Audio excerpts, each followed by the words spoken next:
Alors on était arrivé à la fin du Péricule Dalet, 14, qui avait expliqué le dîme du Benoni, en expliquant que le dîme du Benoni, il était proche de nous tous. C'est-à-dire que théoriquement, si quelqu'un il choisit et il décide de contrôler sa pensée, sa parole et son action, il peut y arriver.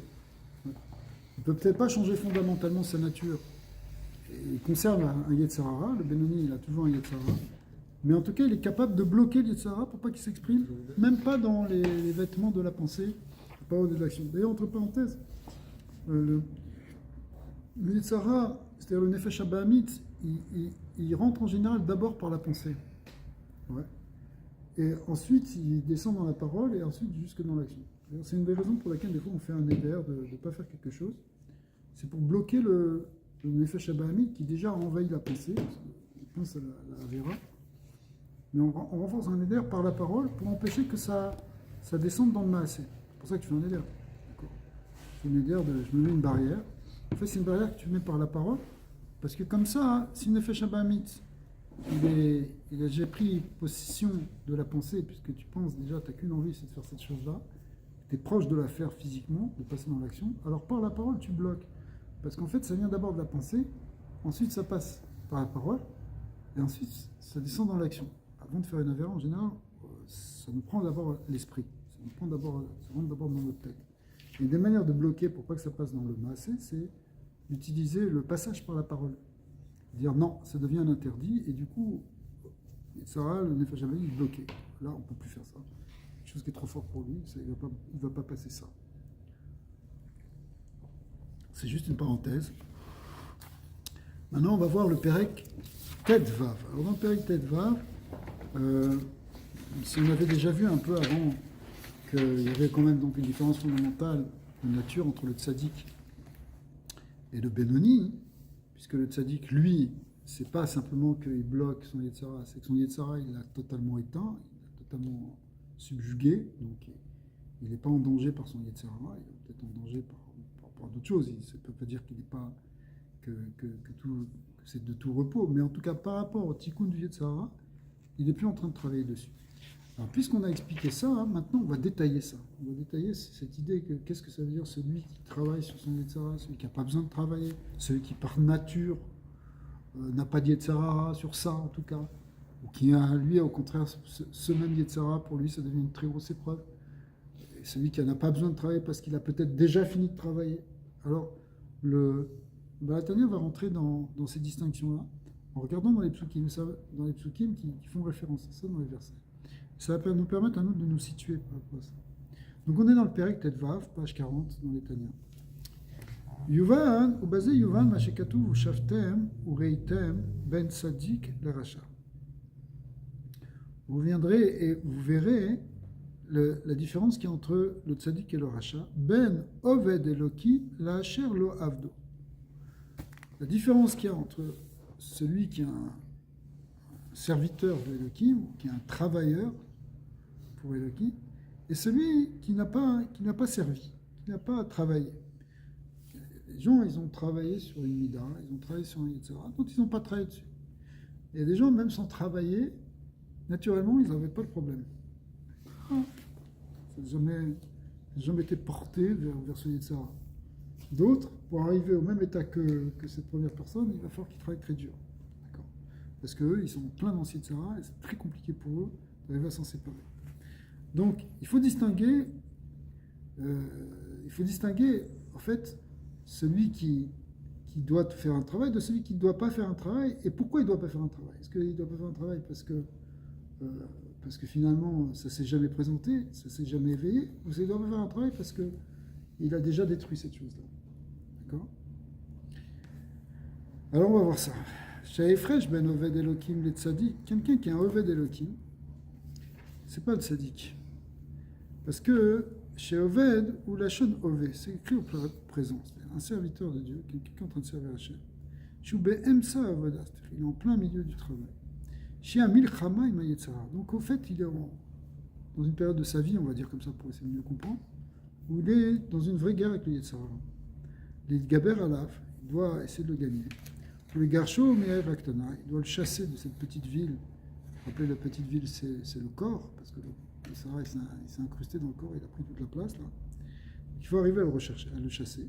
Chez eux, la bêche, ben vrai à gouffre, parce qu'on ne veut pas qu'il prenne la place dans le corps et même dans tous les membres du corps. Chez eux, Behemet, Avoda ve'amal gadol. Cette lutte contre l'Yetzara, c'est le cœur de la Avoda, c'est une grande guerre, c'est un grand effort qu'on doit faire, les Lachembo Tamid, pour faire tout le temps la guerre contre ce Yetzara. Veinu à Benoni, ça c'est le Benoni. Le Benoni, c'est un homme en guerre. Il ne perd pas la guerre, mais il la mène. C'est pas évident. Yetzara, il est là. Il est tout le temps sur ses gardes, il est tout le temps en train de mettre de l'énergie pour ne pas laisser le Yetzara s'emparer de lui. Aval Tzadik, Nikra Eved Hashem. Mais le Tzadik, il est appelé le serviteur d'Hachem. C'est-à-dire qu'il n'est pas. Vous voyez la différence entre Oved et Eved? Oved, c'est celui qui est en train de servir. Le Eved, c'est celui qui a déjà servi. C'est comme ça, il faut comprendre comme ça ici. Péché Matoar, donc ça devient maintenant un substantif, un adjectif. Kémo Shem Chacham, comme tu dis, par exemple, c'est un Chacham. Tu dis c'est un Chacham, ça veut dire qu'il a acquis la Chacham. Quand tu dis c'est un Eved, c'est dire qu'il a passé déjà toute la guerre. Il est devenu maintenant quelqu'un qui a déjà servi, c'est-à-dire qui a déjà lutté, donc il n'a plus besoin de lutter. Au Meler, chez Gvar, Naase Chacham au Meler. Un roi aussi, c'est quelqu'un qui est déjà devenu roi. Karze Gvar Avad Vegamar Legamre Avodat Amilchama. Quand tu dis Eved, en fait, ici, un Eved d'Hachem, ça fait référence à quelqu'un qui a déjà complètement gagné la lutte contre l'Yetzara. Milchama Imara, la guerre contre le mal. Adki Vaigershe ou Vayelerlo, Velibur Khalal Bekirbo. Donc il a réussi à le chasser, il s'est en allé, ce Yetzara, et son cœur est vide dans son sein, c'est-à-dire qu'il n'y a plus la force du Yetzara dans son cœur. Ça, c'est qui? C'est le Tzadik. Une des différences entre le Tzadik et le Benoni, c'est que le Tzadik, il a totalement chassé le Yetzara. Le Benoni, il est en lutte contre le Yetzara. Au Benoni, il y a Shgamkem Shne Madrigot. Alors maintenant, on rentre dans les deux Madrigot du Benoni. Parce que dans le Benoni, comme on l'a dit un petit peu en introduction, en fait, il y a ceux qui, naturellement, n'ont pas besoin de se battre sur certaines choses. Alors on va voir. Au Benoni, il y a Shgamkem Shne Madrigot. Oved Elokim Ve'asher Lo Avdo. Le Baal Tanya, ici, il parle en prenant des extraits de versets pour dire il y a le Oved Elokim, celui qui est en train, donc, on l'a déterminé comme étant celui qui travaille, qui lutte contre Yetzara pour servir Hachem. Et au contraire, il y a le Lo Avdo, celui qui n'a jamais eu besoin de lutter. En fait, il n'a pas travaillé parce que ça ne s'est pas présenté à lui. C'est jamais monté à lui, ce Yetzara. On va prendre un truc un peu fort, quelqu'un qui a un Yetzara de tuer des gens. Ça existe. Bon, mais il y a plein de gens qui n'ont pas ce Yetzara, heureusement. Donc, qu'est-ce qu'on va dire sur lui? Est-ce que ça veut dire que c'est un tzaddik? Parce qu'il n'a pas ce Yetzara-là, en tout cas sur ce point. Non, on va dire que c'est quelqu'un que cette lutte-là s'est jamais présentée. Et si tout d'un coup il y avait un roi Shtut qui le prenait, peut-être que ça sortirait. D'accord? Bafal Piken, Eno Racha. Alors on l'appelle pas Racha parce qu'il n'a pas fait de faute, évidemment. Kilo, Avar Miyamam, Shu Avera, Kala. Il n'a jamais fait une Avera. Mais par contre, il ne s'est pas battu. Parce que ça ne s'est pas présenté. Le Gam qui aime Kol HaMitzvot. On parle de quelqu'un qui, naturellement, il a des bonnes midot, naturellement, il n'est pas porté sur les ta'avot, naturellement, il n'a pas d'orgueil, naturellement, il n'est pas coléreux, etc. Donc, ce gars-là, hein, tu ne peux pas dire que c'est un rachat, évidemment, puisqu'il s'est toujours bien comporté. Tu ne peux pas dire non plus que c'est un tzaddik, parce qu'il n'a pas détruit Yetzara, puisque pour l'instant, il n'a pas eu à le combattre. D'accord? Donc, en fait, c'est un des types de Benoni. C'est un Benoni qui vraiment ressemble à un tzaddik, parce que le gars, il a des super bonnes milotes, et qu'on a l'impression qu'il n'a pas de Yetzara. En fait, c'est pas qu'il n'a pas de Yetzara, c'est que Yetzara ne l'a jamais attaqué. Vous voyez la différence?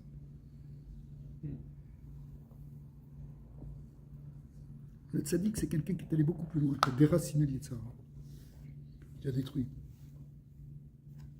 Mais le Pasik Mipoumé, Migerse, c'est quelqu'un qui étudie par exemple toute la journée ce type de Benoni. Oui, celui qui n'a pas ce Yetzara, il a rien à faire. Il va pas le chercher. Ouais, Charlo Avdo. D'un D'un côté, c'est pratique, mais il y a des tzadikim qui viennent. d'un autre côté, il n'a encore rien fait, quoi. Si on dit, comme on l'a expliqué, que le Benoni, en fait, par cette kafia, par le fait qu'il refuse le Yetzara, il a plus qu'un grand mérite. En fait, il fait un tikkun dans le monde. Ben, celui-là qui n'a pas de ce genre de Yetzara, finalement, il fait rien. Le Mourazaken qui a témoigné sur lui-même qu'il n'avait pas de problème. Au début, qu'il n'arrivait pas à faire un mal à Torah. Après, c'est pas pour autant qu'il n'a pas fait. Mais c'est ce que je veux dire, c'est que les tzadikim, justement, d'Afka, même, c'est même plutôt chez les tzadikim qu'on va voir qu'au départ, ils viennent déjà très raffinés sur certains points. Quoi. Ouais. Après, la lutte, elle a un autre niveau, évidemment. C'est- Même David Ameller, il te dit qu'il a lutté jusqu'à qu'il a détruit les tsars en lui. Donc, mais c'est un tzaddik, David Ameller. Le tzaddik, il a pu affronter à un moment ou à un autre les tsars. En tout cas, celui-là, ce type de Benoni, on a l'impression qu'il n'a rien fait. De l'opacite, mais même Megerset, c'est l'enfant sage, il ne bouge pas, il fait Yagmara toute la journée. Bien, bien qu'on dit qu'il ne soit pas tzadik, on dit que c'est un Benoni parce qu'il n'a pas fait de guerre, il n'a pas de déraciné. Ouais. Mais la question c'est, est-ce qu'on s'attend de lui quelque chose d'autre de ça ou c'est juste comme ça, il n'y a rien à faire? Bien sûr qu'on va attendre quelque chose de lui. Sur ce point-là, je crois. Sur tous les points. Lui aussi, il va falloir qu'il se dépasse, qu'il fasse Miswot Nefesh, qu'il fasse Teshuvah. Même sur ces points-là? Ouais, même sur ces points. Et si on a une partie dans nous qui est Dieu, Ouais. l'âme elle vient de Dieu, Ouais, ça, c'est l'âme divine. Ouais. on a une âme divine, pourquoi est-ce qu'on est susceptible au Yetzirah ou à notre subconscience qui a tendance à aller mauvais? Parce que ces deux âmes, l'âme divine et l'âme animale, elles s'affrontent. Elles se font la guerre comme deux rois se font la guerre pour gagner une ville, pour conquérir une ville. Cette ville, c'est notre corps, c'est notre cœur et notre corps. Donc, le Yetzirah, lui, il veut prendre toute la place, en fait, le boss. C'est lui qui veut décider tout. Et Yetzirah Tov, il n'est pas d'accord avec lui. Et qu'est-ce qu'on fait, nous? On a les deux Yetzirah. Donc, il faut faire, en fait, que le Yetzirah, il soit margué, il réalise le Yetzirah Tov. Il faut que le Yetzirah Tov, il gagne le Yetzirah. Alors, en général, quand tu veux vraiment ça, jamais t'aide. C'est ce qu'on a vu dans les prakim. Parce que, quand il y a trois juges, le Saratov, il veut juger d'un certain côté qu'il faut aller du côté du bien, et Sarah, il juge qu'il faut aller du côté du mal. Comme il y a toujours un troisième juge, et ici c'est Hachem, il va plutôt du côté du Saratov, et donc c'est décidé, si tu veux vraiment aller du côté du Saratov, tu vas pouvoir y aller. Mais c'est pas évident, parce que c'est une guerre entre les deux. On a deux aspects. Il y a un aspect en nous qui cherche la spiritualité, il y a un aspect en nous qui cherche au contraire à descendre dans la matière. Et c'est cet antagonisme qu'on a en nous qui crée ce conflit, en fait. Parce que c'est deux directions totalement opposées au départ. Nefesh Eloki, il veut s'élever, Nefesh Abahami, il veut descendre. En réalité, nous, on va essayer de faire le contraire. On va essayer de faire descendre le Nefesh Eloki pour qu'il aide le Nefesh Abahami à monter. Pour qu'il change qu'il inverse sa direction. Mais même le Nefesh Eloki, il faut qu'il fasse un travail différent. Il descende pour... Alors, comme on voit dans le parachat de cette semaine, que les fils de Aaron, Nadav et Avihu, eux, ils ne voulaient pas redescendre dans ce monde. Ils ne voulaient rien compter. C'est Nefesh Eloki qui veut rien que s'élever vers le ciel. Effectivement, c'est ce qui s'est passé. Leur âme les a quittés. Donc ils sont morts en rentrant dans le Beth Amikdash. Mais normalement, ça ne doit pas être comme ça. Il faut arriver au contraire à faire descendre le Nefesh Eloki pour qu'il fasse remonter le Nefesh Abahami. Il faut unir les deux et qu'ils puissent monter les deux. Le Nefesh Eloki ne doit pas monter tout seul. Il doit remonter mais avec le Nefesh Abahami. Alors, donc en tout cas, ce Benoni-là, Velo Pasik Mipuma Megersa, et là, chez Eno, c'est Shum Milchama Ima Yetzar. Donc il étudie de la journée, mais il n'a fait aucune guerre contre Yetzar et Yetzaro. Il n'a pas besoin de faire appel à toutes les forces de son Nefesh Eloki pour gagner. J'ai mémoire à Shalit à la lèvre, qu'il n'a pas besoin de chercher la lumière du cerveau, la lumière du Nefesh Eloki pour dominer le cœur. Comme on a dit au-dessus. Parce que son Yetzirah, il n'attaque pas du tout. Klal, les batello, Mitorato. Il n'a pas le Yetzirah de. Je sais pas, la plupart d'entre nous, on est en train d'étudier, il y a un Yetzirah qui dit va faire ça, qui te déconcentre, va manger, va faire. On pense à autre chose, appelle celui-là. Mais non, ce type de Benoni, il continue d'étudier, pas dérangé par son Yetzirah. Il n'a pas besoin de se battre là. klal, kigon shiu matmid velimodo betivo. Il a les matmid naturellement. C'est pas tout le monde qui est matmid naturellement. Il y a des gens qui sont matmid naturellement. Les Barhourim, ils sont là, ils arrivent le matin au Beth Midrash, ils ressortent pas, ils peuvent rester 6 heures de suite, 7 heures de suite, sans se lever, même pas pour aller au petit coin, rien du tout, ils ne bougent pas. Ils sont en train d'étudier, ils ne bougent pas du lit. Bon, et c'est une nature. C'est pas tout le monde qui a cette nature. La plupart des gens, c'est bon, il faut que j'aille boire un café, que j'aille passer un coup de téléphone, j'aille faire un petit tour, j'aille manger. Non, parce que tu n'as pas la tmada de ce qu'on appelle le matmin, un gars qui est tout à fait régulier. C'est bien d'être comme ça, c'est pratique, non? Question suivie sur ma dernière question. Si on a une âme divine Ouais. dans nous, essentiellement on est Dieu, théoriquement. On n'est pas Dieu, mais on est. On a un chelek eloka, ouais. On a la force de créer notre propre miracle. Ouais. Ouais. Je ne sais pas s'il faut le dire comme ça, Mais on peut créer notre propre réalité. Alors comment est-ce qu'on manifeste cette réalité? je ne sais pas si on peut le dire comme ça. Parce que ce qu'on apprend dans la Chassidoute, c'est que si cette part divine, elle fait que, en fait, on est totalement annulé devant Hachem. Okay. C'est pas qu'on se prend pour un dieu. Y a plein Non. Quand je dis qu'il ne faut pas se prendre pour un dieu, ça veut dire qu'on va se prendre pour le grand dieu, mais on pourrait se prendre pour un petit dieu. C'est ça. Qui font on se fait nous-mêmes nos miracles. Et ça non plus, on ne peut pas dire. Okay. Parce que cette part divine, le mot part divine ne veut rien dire. Ah bon? Le mot une part divine ne veut rien dire, Okay. parce que le divin est indivisible. Donc tu ne peux pas en faire des parties. Donc quand on dit qu'on a une partie divine en nous, ça veut dire qu'il y a en nous une dimension qui est totalement unifiée avec le Dieu un et unique. Et c'est parce qu'on est unifié, parce qu'on est annulé, parce qu'on fait partie de lui, que des miracles peuvent se passer autour de nous. C'est pas nous qui faisons les miracles. Non mais tu vois, non, c'est très important parce que souvent les gens ils pensent qu'un gars il peut faire des miracles. Et personne ne peut faire des miracles. Un tzaddik ne fait pas de miracle, même si on dit ça, ouais, le tzaddik il m'a fait ce miracle. Mais en fait, c'est pas le tzaddik qui fait le miracle. Le tzaddik, le miracle se passe à travers le tzaddik, grâce au tzaddik, parce que le tzaddik s'annule totalement devant Dieu. Pas parce qu'il est devenu, il a une puissance indépendante. Tu comprends? Bon, on continue, mais j'ai une question. Alors, et ça, c'est de la Chassidoute? Oui, on est dans le thème. C'est de la Chassidoute. Oui, ces thèmes-là, c'est le thème de Chassidoute, exactement. De toute façon, la Chassidoute et la Kabbalah, c'est tout à fait lié. ואין צריך ללכות ללמוד כלל, כגון שהוא מתמיד בלימודו בטבעו, מטול דעתו. Il est né comme ça, de manière de naissance, il est né sérieux. À l'idée, Tigboret Amara Shura, parce que même sa composition physique, elle est faite comme ça. Quoi, sa composition physique, ça veut dire qu'il a par exemple une certaine dose de ce qu'on appelle la bile noire, qui fait qu'il a un tempérament calme et mélancolique, qui fait qu'il peut rester assis et étudier pendant des heures. Par exemple, il n'a pas forcément le désir des femmes. C'est pas quelque chose qui...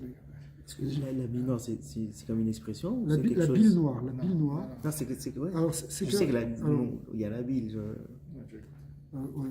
Alors, jusqu'à l'époque du Moyen-Âge, et même avant, toute l'Antiquité, même les médecines des nations, elles considéraient que ce qui faisait l'équilibre des humeurs, de l'humeur, en fait, c'était un certain nombre, c'était un équilibre entre des fluides qui sont qu'on appelle des biles.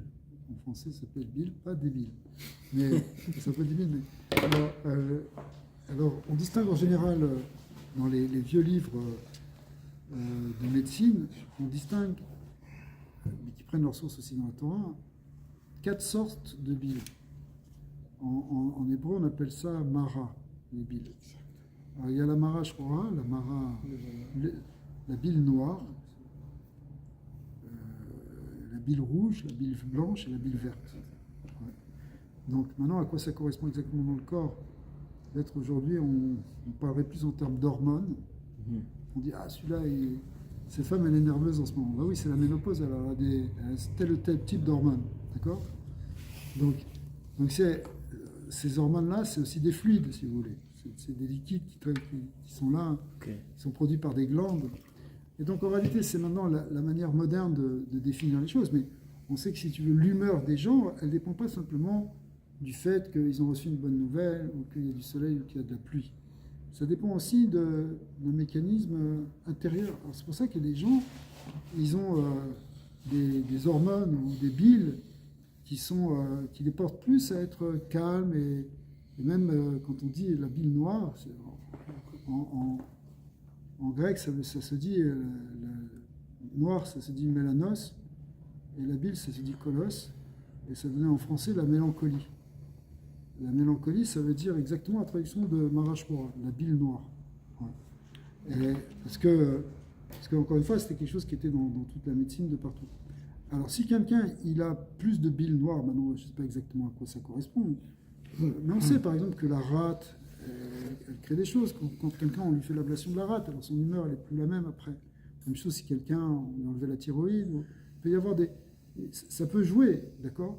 Donc, si quelqu'un, par nature, il a beaucoup de bile noire, de mélancolie, alors c'est quelqu'un qui est moins porté à courir, sauter de tous les côtés, d'aller...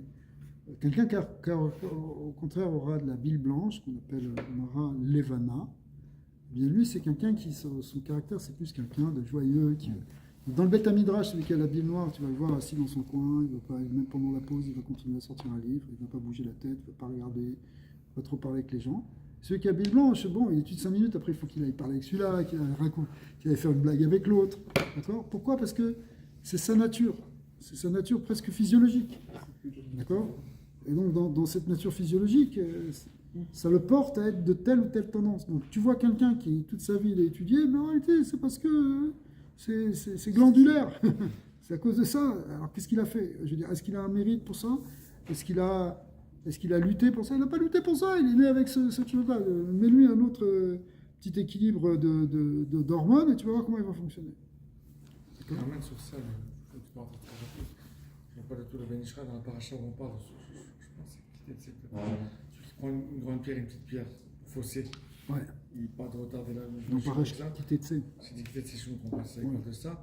Et là-bas, il parle justement des 5 types de couleurs de billes et tout. Ouais. Et il dit celui qui s'amuse avec les pots à tricher, il les garde dans sa poche.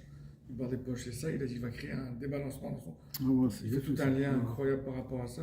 Kameshka Rotterdam du Machir, en tout cas, je ne me rappelle pas du tout, mais il ramène exactement ce que vous avez dit. Attention, il faut qu'on le lise.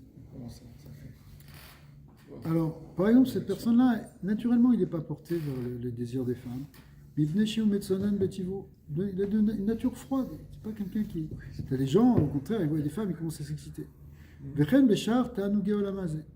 Même chose aussi pour d'autres Ta'anugim de Olamazé. Ou Mechoussar, Ergesh, Anna. Il n'a pas tellement de désir, il ne ressent pas. Je ne ressens pas, qu'est-ce qu'il y a? Pourquoi tu t'excites pour ça? Betivo. Velachen, En Savir les Bonen Kolkar, Begdulat Hashem, Leonu Binato, Guardat, Virat Hashem, et Mocho. Donc nous, on avait vu qu'une des manières de lutter contre l'Yetzara, c'est pense à des choses sacrées, pense à Dieu, pense à des grandes choses, pense à la grandeur d'Hachem, à la lumière divine. Ça va te donner les forces pour dominer ton Yetzara, non? C'est pas, tu été pris par des désirs de trucs. Alors pense à Hachem, arrête de penser à ça. D'accord? Mais lui, hein? Est-ce qu'il y a d'autres chemins? Ceux, par exemple, qui ont des difficultés à penser, parce que se baser sur ça, On va voir. Des gens pour qui ça va être plus facile de faire ça Ouais, que de faire ça. Oui, on va voir. Il va donner toutes les manières d'éveiller l'amour, d'éveiller la crainte. On va voir. Pas simplement avec la méditation sur la Galut Hachem, mais on verra d'autres manières aussi. Mais en tout cas, ça, c'est la manière la plus classique, celle qui a été présentée, c'est la plus centrale.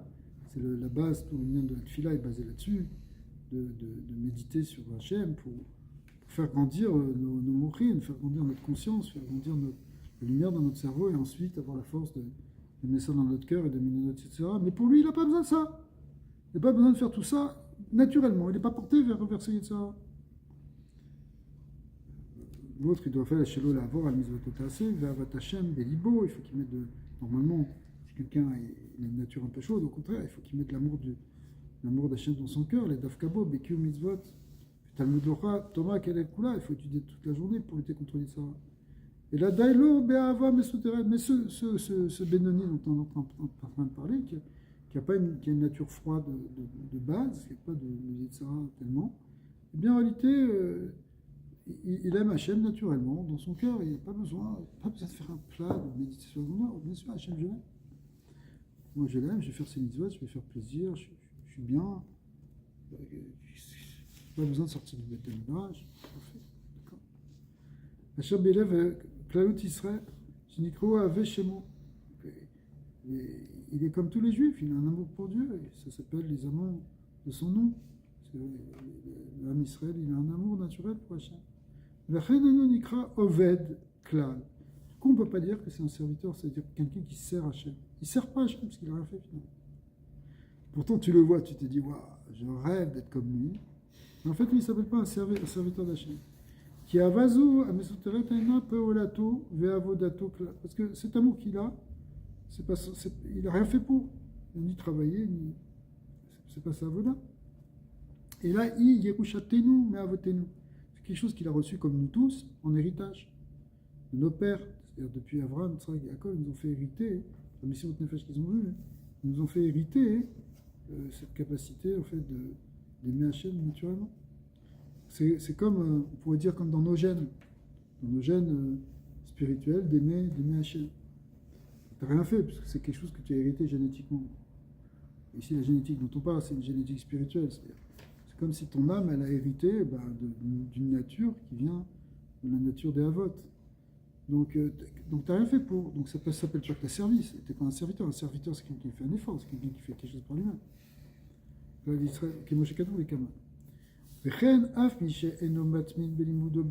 Alors, tu peux voir aussi une autre catégorie. Quelqu'un un peu moins.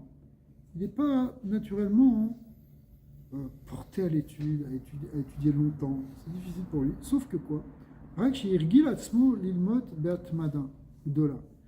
s'est habitué. Il s'est forcé, il s'est contraint. Et à force de se contraindre, c'est devenu une habitude. Au début, c'était difficile pour moi. Maintenant, j'y suis arrivé. Maintenant, non, c'est devenu évident, c'est une habitude. C'est ce qu'on doit tous faire, n'est-ce pas? Maintenant, c'est Ergello, Teva Sheni. Ça devient une seconde nature. Dailo Be'ava Mesuterezu. Alors lui aussi, tu n'as pas besoin maintenant de faire des grands efforts d'éveiller sa conscience en Dieu pour développer son amour pour Hachem. Il a une ken Rossel il mode yoter Merigiluto, sauf s'il veut monter d'un cran et étudier un peu plus. Alors là, il faut qu'il aille chercher des forces nouvelles. Et sinon, pour se maintenir au niveau où il est, qu'il a acquis maintenant, il n'a pas besoin.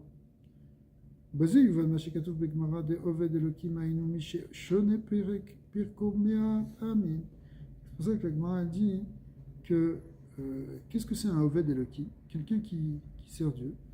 Quelqu'un qui fait 101 fois un chapitre. C'est quoi 101 fois un chapitre? Alors, pourquoi? Parce que Velo Avdo est celui qui ne sert pas Dieu. C'est celui qui Shone Pirko Mea Pam. C'est celui qui sert, qui étudie 100 fois. Quand tu étudies 100 fois, c'est comme si tu ne servais pas Hachem. Quand tu étudies 101 fois, tu sers Hachem. Pourquoi? Nous, alors, c'est exactement. Les Mishum chez Beyamehem, parce qu'à leur époque, Aya Aregilut les Shanot Kol Perek Meapam. Parce qu'ils avaient l'habitude d'étudier chaque chapitre de Torah qu'ils apprenaient, de réviser 100 fois. וכדאיתה התם בגמרא משל משוק של חמרים שנשכרים ל10 פרסה בזוזה ולאחד 10 פרסה בתחזוזה. Là-bas, il y avait une fois quelqu'un, un Amora, il est allé dans un... Il a voulu louer des ânes. Tu sais, quand on loue des ânes, voilà. Aujourd'hui on loue des voitures. À l'époque, on loue des camions. On appelle U-Haul, ça s'appelle maintenant.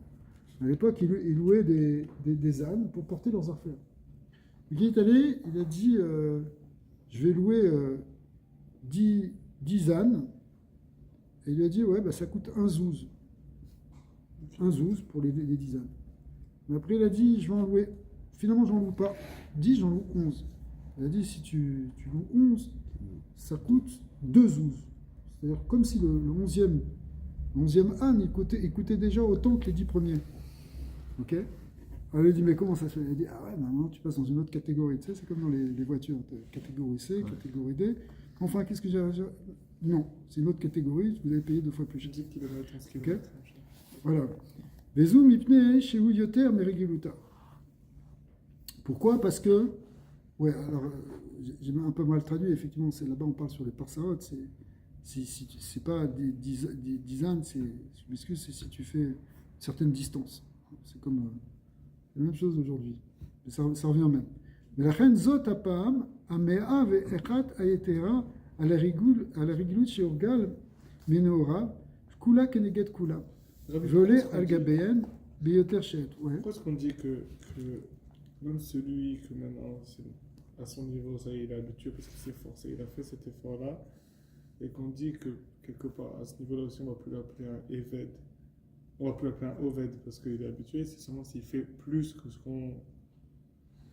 qu'il fait, ça va s'appeler un Oved. Tant que tu le dépasses, ça s'appelle un serviteur, alors que le tzaddik, pourquoi le tzaddik, il a ce terme de Eved, alors que lui aussi, ça devrait s'appliquer la même chose en fait. Hein, à son niveau, même s'il étudie 700 fois, bah, s'il étudie 701 fois, ça devient un Oved, sinon ça devient un Eved.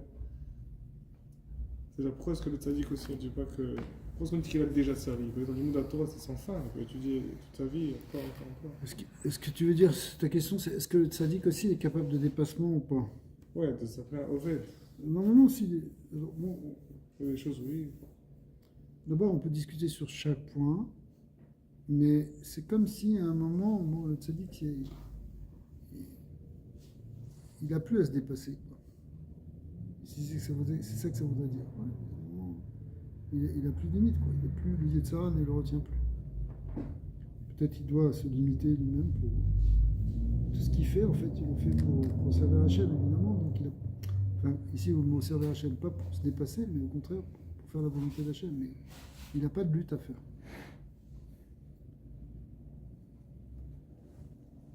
Pour bien comprendre cette histoire-là de dépassement, c'est un peu comme quand tu fais du sport. Okay, bon, ce que tu as l'habitude de faire, ça ne va pas te faire grandir tes muscles ou ta performance. Quand tu pousses un peu plus loin que ta limite, c'est là que tu peux te transformer. C'est là que tu vas changer ta masse musculaire, c'est là que tu vas changer ta performance. Là, c'est la même chose. Donc, il y a une idée de, si tu étudies 100 fois et que c'est normal d'étudier 100 fois, ça ne va pas te transformer. Mais si je rajoute une fois, cette fois-là, elle est peut-être très difficile, mais en fait, c'est elle qui te transforme. D'accord? Donc, la même chose aussi là pour... ולכן, זאת פעם, 101 היתרה על הרגילות שהורגל נעוריי, שכולה כנגד כולם. C'est ça que cette 101e fois, elle vaut les 100 précédentes. Veolé al-Gabéen, elle est même plus que toutes les précédentes. Beyoter Shed, Beyoter Os, Liot Nikra Oved Elokim. À ce moment-là, ça s'appelle quelqu'un qui sert Dieu. À ce moment-là, c'est quand il fait cette 101e fois. Parce que dans les 100 premières fois, il ne sert pas Dieu, puisque c'est normal. Dans les on ne sert pas Dieu. Il est peut-être en train de faire des mitzvot, donc c'est quelque part c'est un service d'Hachem, mais ici au sens où il ne fait pas d'effort pour Hachem. Il ne fait pas d'effort parce que c'est normal, c'est l'habitude. Il y a des choses qui ne te demandent pas d'effort dans la Torah. Bon, parce qu'elles sont intégrées depuis que tu es petit ou depuis que tu as pris l'habitude, c'est devenu une nature, seconde nature, même si ce n'était pas une nature première. Les gens, c'est une nature première, c'est dans le premier cas dont on a parlé. Les gens qui, naturellement, ils ne sont pas portés à faire les Sarah, etc. Il y a pour d'autres gens, hein, c'est devenu une nature seconde, parce qu'on les a éduqués, parce qu'ils se sont éduqués, parce que, à force d'aller pendant des années à la tefila, c'est devenu naturel pour eux. D'accord? À la tefila. Mais maintenant, quand on lui demande de se dépasser, bah, ça, c'est là qu'il va devenir un Oved Elohim, quelqu'un qui sert Dieu à ce moment-là, c'est-à-dire qui se travaille, qui se transforme, qui se dépasse. Ah, j'ai une question, même si c'est une question où la réponse, on peut déjà un peu avoir une idée. Mais au début du Tania aussi, on avait posé des questions. On dit rachat, pas rachat, il ne faut pas te voir à tes yeux comme un rachat, il faut te voir comme un rachat, ça va pas affecter ta simcha, etc. Est-ce qu'une personne, il doit être constamment en train d'essayer de se dépasser ou concrètement il va craquer, il faut qu'il aille sur certaines choses? Parce que normalement, si tu es constamment, comme tu dis, en train de faire un effort de cette faute de plus au gym, il n'y a pas de simcha, tu es en train de te tordre là en 10. Non, ça veut dire... Il y a des moments où tu vas gagner après, mais ça veut dire est-ce que... C'est sûr il faut savoir faire les choses intelligemment. C'est-à-dire qu'il faut aller aussi progressivement. Il faut gagner les choses par palier. Il y a plusieurs manières de gagner contre ça. Par exemple, Rabbi donne un exemple sur quelqu'un qui veut réduire son temps de sommeil. D'accord. il en a marre de dormir 8 heures, il doit dormir 5 heures. Bon, alors il dit, demain, au lieu de mettre mon réveil à 7 heures, je vais me mettre à 4 heures. Bon, s'il arrive peut-être une fois, mais si on Nefesh, il s'arrache, il dort à moitié toute la journée. Mais le lendemain, au lieu de se lever à 7 heures, il va se réveiller à 9 heures. Pourquoi hein? Parce que faut qu'il récupère le pot. Donc ça n'a pas marché. Ça n'a pas marché parce qu'il a voulu passer de 7 heures à 4 heures d'un coup. C'est trop fort, c'est trop dur. Son organisme n'est pas prêt, il y a trop de résistance, il y a trop d'habitude, il y a trop de... C'est un trop gros bouleversement pour lui. Alors le rabbi dit, bien, au lieu de dormir 7 heures, comme on avait dit 7 heures, ben, tu vas enlever juste un quart d'heure. Au lieu de te réveiller à 7 heures le matin, tu vas te réveiller à 7 heures moins le quart. D'accord? Et jusqu'à ce que ce 7 heures moins le quart, ça ne devient plus un effort pour toi. Et là, tu pourras rajouter encore, passer après, ça prend plusieurs semaines, plusieurs mois, jusqu'à ce que ce soit stabilisé. Après, tu pourras passer à 6h30. Et tu pourras réduire de plus en plus, jusqu'à ce qu'effectivement, tu vois, les Sédikim, ils dorment 12 heures par jour, et encore, ou pas. Non, pourquoi? Parce que, bon, maintenant, ils n'ont plus besoin de plus. Bon, tu vas me dire comment ils font, le physique, etc. Bon, après, c'est le mystère du sommeil. Qu'est-ce que ça veut dire dormir? Qu'est-ce qui se ressource pendant le sommeil? Est-ce que c'est un neshama? Est-ce que c'est le corps? En tout cas, l'image, enfin, l'idée qu'on donne ici, c'est que il faut aussi aller progressivement dans le dépassement de soi-même. C'est par palier, c'est pas stable comme ça. Donc, Veter os liot nikra oved elokim ibne shegde leshanot teva regilut tzarich leorer et ha'avat l'Hashem. Parce que pour changer son habitude, il faut développer un amour d'Hachem très très grand. À l'idée chez Mitbonen begadlut Hachem, en réfléchissant, en méditant sur la grandeur de Dieu, Bemocho, avec son esprit, les shlot al-teva, bechalal al-smalit, il faut vraiment faire grandir son esprit pour gagner le côté gauche du cœur, qui est Amaledam, un nefesh abahamit, qui est plein du sang du nefesh abahamit, c'est-à-dire le côté gashmi. Chez Miklipa, qui vient de la Klipa, chez Mimena ou Ateva, de lui qui vient de la Teva, Vezoui avoda tama le Benoni, ça c'est une avoda complète pour le Benoni. Oléorer et Ahava mesuteret chez Belibo, ou bien éveiller ce fameux amour qui est caché là dans le cœur de chacun. Limshol, il faut des fois l'éveiller parce qu'il est des fois endormi. Limshol al yada al teva chez Bechalal asmoni, pour arriver grâce à cet amour qui est dans notre cœur, au fond de nous, à gagner contre donc le Yetzara qui se retrouve qui est dans le Halal Asmoli, dans le côté gauche du cœur. Chez Zou Nikra Gamkem Avoda Leilachem Imateva Vayetzer Alide Shemeorer Ahava Mesutechet Belibo Mash Enken Kishenlo Milchama Klal En Ahavazu Mitzad Atzma Nikret Avodat Klal. Donc on vient de voir qu'il y a deux manières ici de faire cette guerre, soit en méditant sur la grandeur d'Hachem, soit en réveillant des sentiments d'amour qui sont déjà là potentiellement en nous. Et dans tous les cas, tant qu'on fait ça, ça s'appelle qu'on fait une guerre, mais si on ne le fait pas, si on n'a pas besoin de le faire, ou si on l'a déjà fait, ça ne s'appelle pas qu'on est Oved Hachem. Okay. Donc on a vu ici une définition qu'on va pousser un peu plus loin, hein, c'est pas encore fini, mais sur la différenciation entre le Eved et le Oved. Le Oved, c'est celui qui est en train de servir Dieu parce qu'il est en train de gagner du terrain, il est en train de se battre contre quelque chose du Nefesh Abahamit. La Hachem qu'on puisse gagner toute cette guerre à un niveau personnel et à un niveau collectif, que ça amène la Gila Shlema. Amen, Kenya Hatsa.